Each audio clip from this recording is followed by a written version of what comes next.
Gunmen kill 9 in Anambra. Army bursts kidnapping syndicate arrest 3 suspects in Taraba.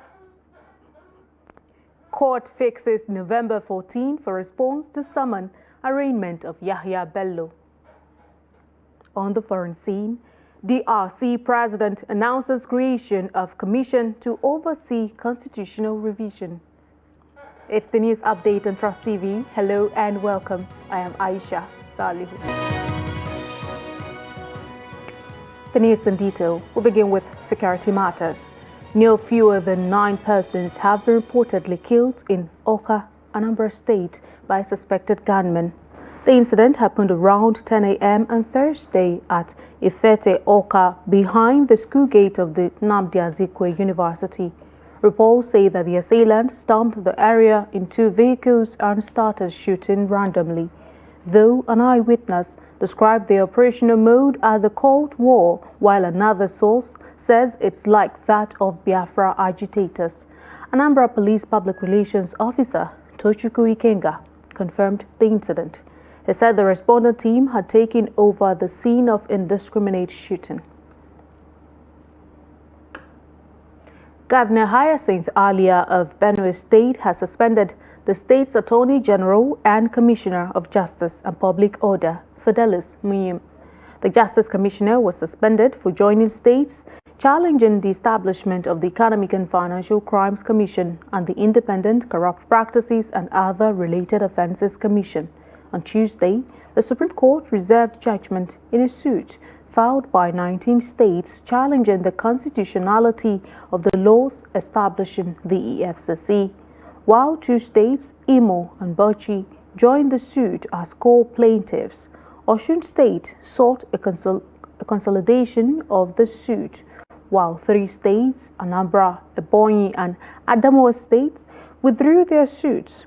The states argued that it was the UN Convention Against Corruption that was reduced into the EFCC Establishment Act, and that in enacting this law in 2004, the provision of Section 12 of the Nigerian Constitution was not followed. They argued that in bringing a convention into the Nigerian law, the provision of Section 12 must be complied with. The court is to communicate a date for judgment to all parties. A tanker loaded with fuel has fallen in the Akampa local government area of Cross River State, with residents of the community coming out en masse to scoop the content, which was flowing uncontrollably on the ground. A viral video of the incident surfaced on social media on Thursday morning, showing residents of the area scooping the content from the falling tanker alongside the road. Some of them carried buckets, others were with kegs taking fuel from the tanker. Though there is no official report from either the driver or community members on the cause of the accident, no lives were lost. Authorities in the state could comment on the matter. The development has raised concerns, especially after the death of about 180 persons in Jigawa who were scooping fuel from a falling petrol tanker.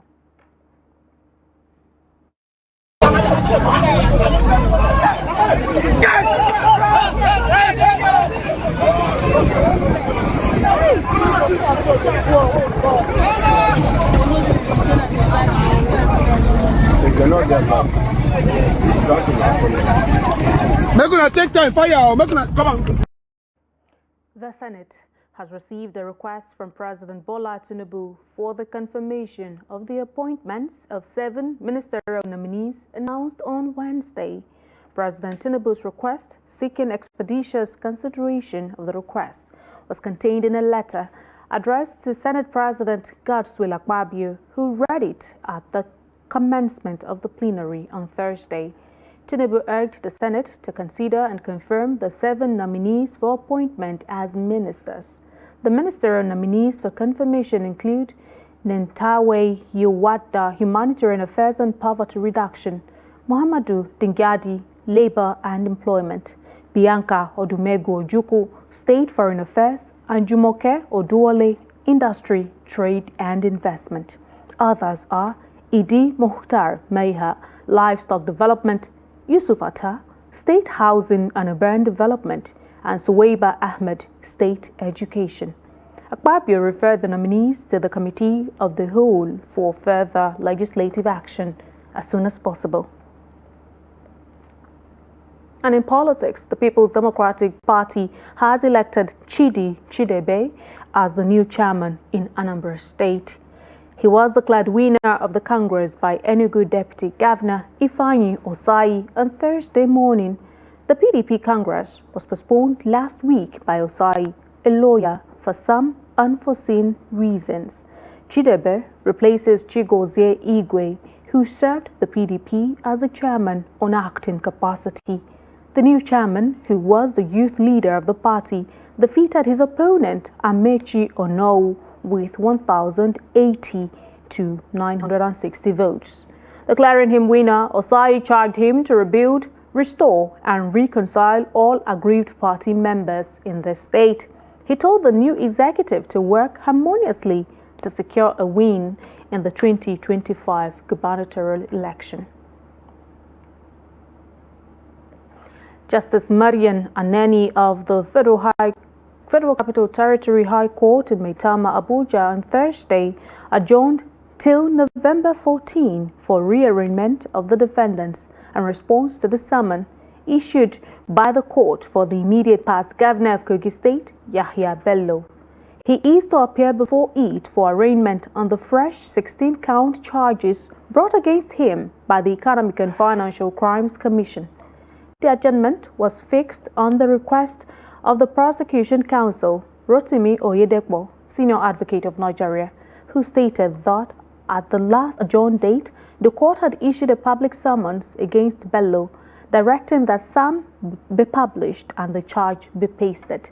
Justice Aneni, however, interjected, stating that she did not ask that the charge be pasted, but only the summons.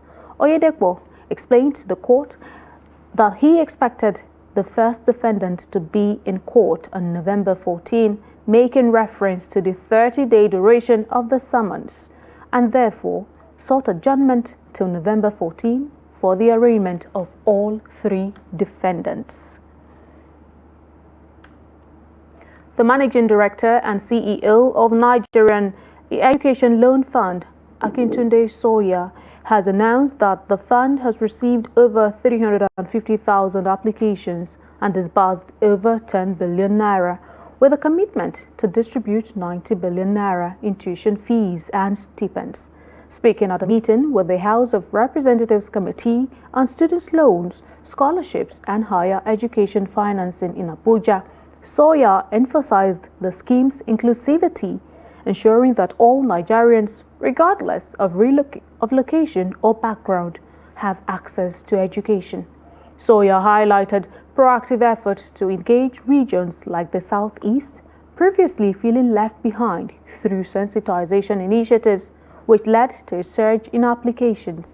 Chairman of the committee, Ibrahim Isiaka, commended NELFON's role in creating opportunities for Nigerian youth and encouraged the fund's management to be forward-thinking, urging them to outline their goals and strategies for the next 3 to 5 years.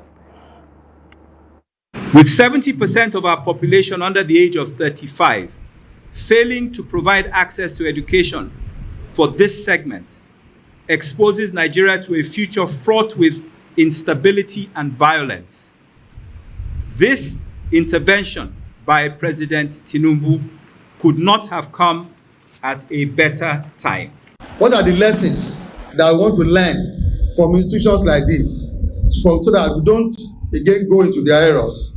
How do we ensure that the extant laws, for instance, the Nigerian Constitution, Section 80 to 83, the Nigerian Education Loan, law that was passed, how do we ensure, and then the Financial Regulations Act, how do we ensure that we properly and ensure that we comply with all of these laws?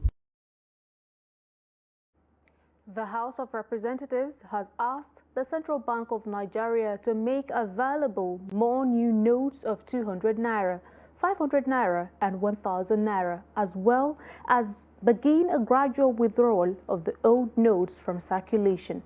The House also asked the CBN to direct commercial banks to issue more new notes to customers and engage in gradual mapping up of the old notes.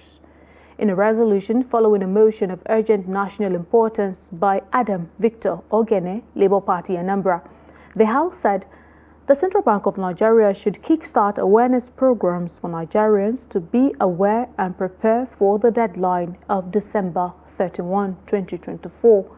Leading to the debate on the motion, Ogene recalled the hardship, frustration, controversy, and chaotic situation occasioned by the Central Bank of Nigeria's change of currency in 2023 that affected validity of the old 200 naira, 500 naira, and 1,000 naira notes at the time that resulted in litigations.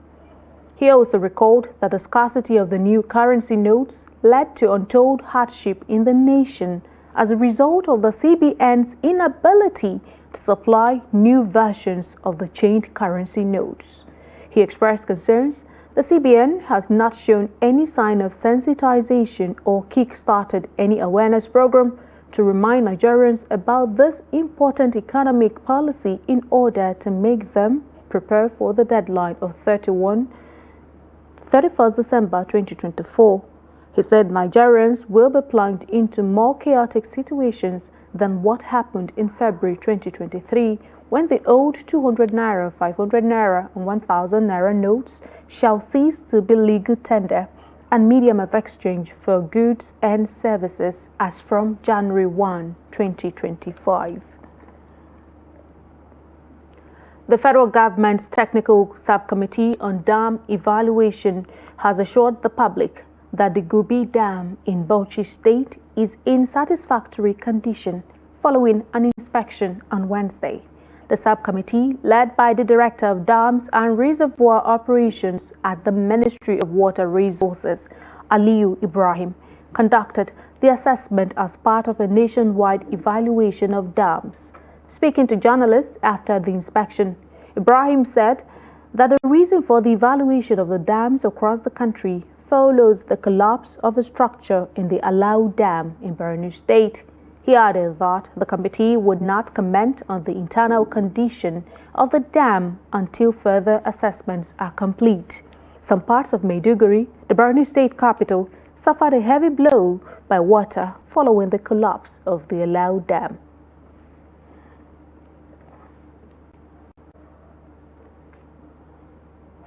You're watching the news update coming to you from Trust TV studios in the nation's capital. Still in the news. Stakeholders urge innovative governance model to end menace in food insecurity. We'll bring you more news when we return. Don't go away. Thanks for staying with us. Let's take a look at our top stories again. Gunmen kill 9 in Anambra. Army bears kidnapping syndicate, arrest 3 suspects in Taraba. Moving on to other stories. The Zamfara State chapter of the Joint Health Sector Unions has threatened strike action in Yariman Bakura Specialist Hospital, Gusau, over non-implementation of promotion arrears of members. The threat is contained in a letter addressed to the Office of the State Head of Service by the union.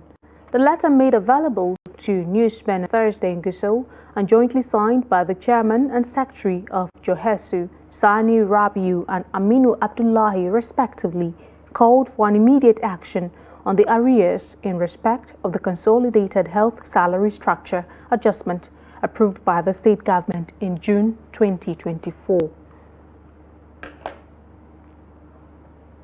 Stakeholders in the nation's food value chain have advocated the need to adopt an innovative governance model as a pathway to address the menace of food insecurity in the country.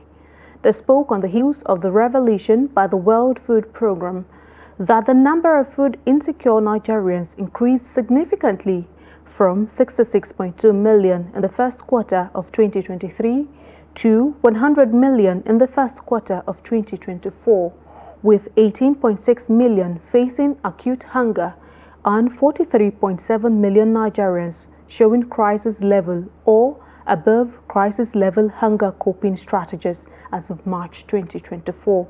Trust TV's Neil Thompson has the rest of the story. Nigeria is facing significant food security challenges for the second year running. At the heart of the crisis is low agricultural productivity, which has been compounded by the decreasing size of cultivatable farms, inadequate use of agricultural inputs such as fertilizers and pesticides, and unpredictable weather conditions, waste especially in the cost of transporting food to the markets, among others.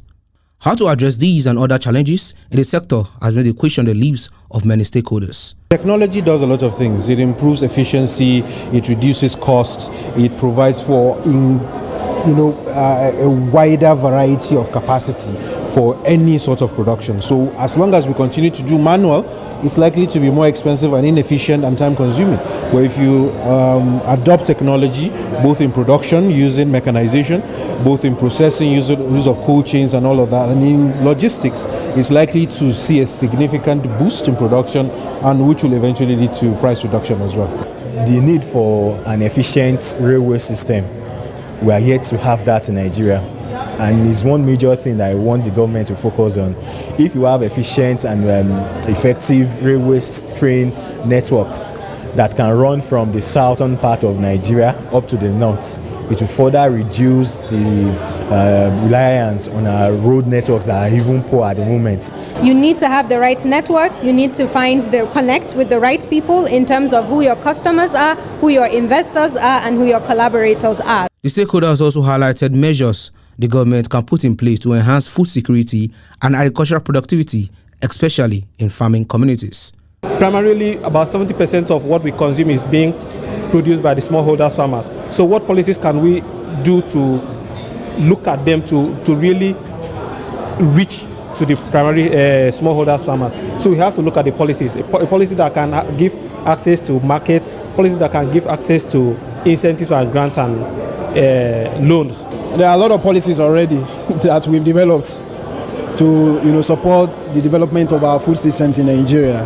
I think what we need now is really auditing the policies we have and ensuring that we have the right implementation framework to ensure that we implement whatever we've put into those policies. As a food scientist, there is so much that we can do with our cassava, where we fortify the flours, we fortify and create new functional industrial ingredients.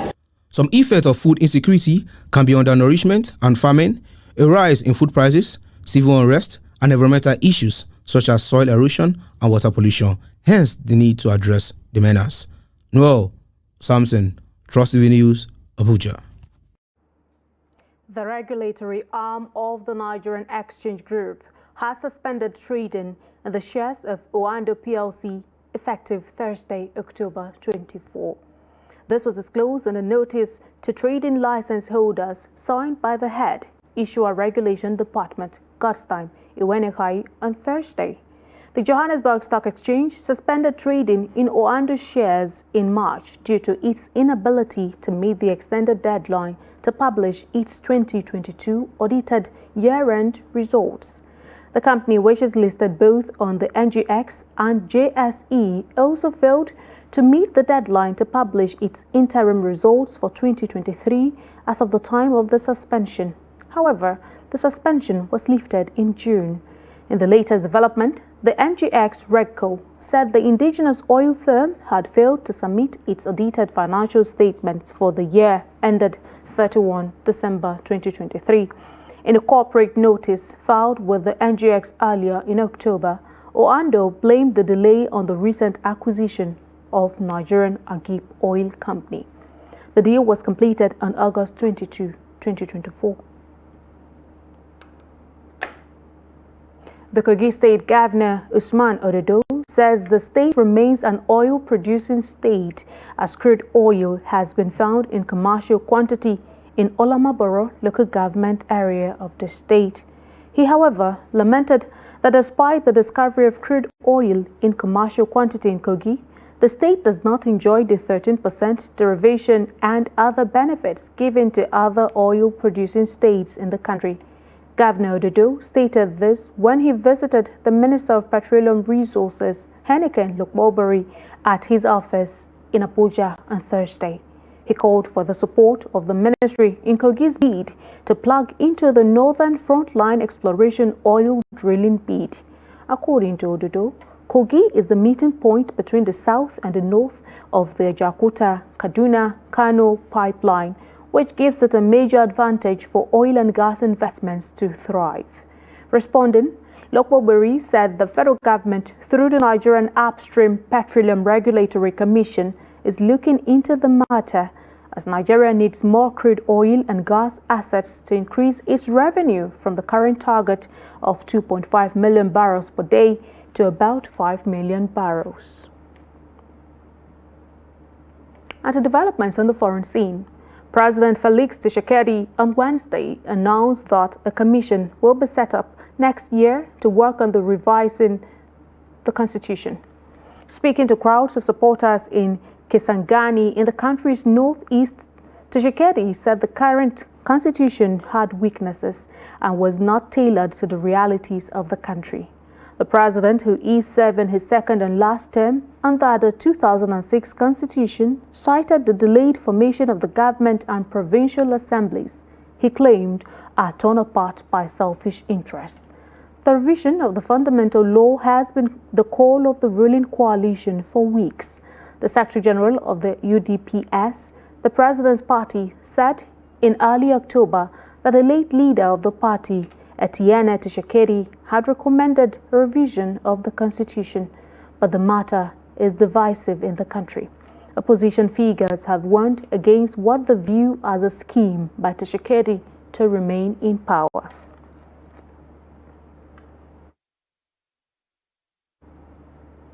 Still on the foreign scene, Ethiopian Prime Minister Abiy Ahmed, who is attending his first BRICS summit on behalf of a member nation, met Russian President Vladimir Putin for a bilateral meeting on Wednesday, October 23. The Russian leader called Ethiopia's integration into the group an important step, hailing the nation's proximity. Their diplomatic ties date back more than a century. In his remarks at the 16th BRICS summit in Kazan, Abiy Ahmed called for strong intra-BRICS trade in key sectors and investment. He presented his country as the third largest economy in sub-Saharan Africa. Ethiopia formally joined the group of emerging economies earlier this year as one of the newest members of the bloc.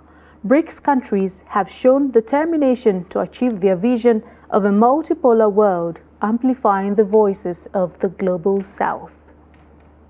Our country's positions on most global and regional issues are quite often close.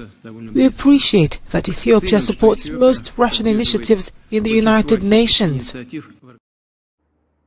Residents in Phoenix have started early voting at the Arizona State University campus. Arizona is a crucial swing state with 11 electoral votes at stake. Carol Kian, a voter from Phoenix, expressed her support for Donald Trump, stating it was not his personality that influenced her decision, but rather her alignment with his policies over those of Kamala Harris. Another voter supported Kamala Harris, referring to Trump as a huge comedic performance. Both Republican and Democratic vice presidential candidates campaigned in Arizona before early voting began in a state that could influence the presidential election outcome and the Senate's power dynamics. Vice President Kamala Harris, the Democratic candidate, is set to lead a rally in Phoenix on Thursday. Meanwhile, former President Donald Trump will conduct a rally on Sunday in Prescott Valley, a Republican bastion located approximately 90 miles north of Phoenix. In the 2020 election, President Joe Biden won against Trump by a slim margin of just 10,457 votes. And in sports, the 15th edition of the flagship Scrabble event on the African continent, the African Scrabble Championship, begins this Thursday at the Olympic Hotel, Kigali, the Rwandan capital, with 11 countries in attendance. The list of countries in Kigali for the 4-day competition is led by the defending champions, Nigeria.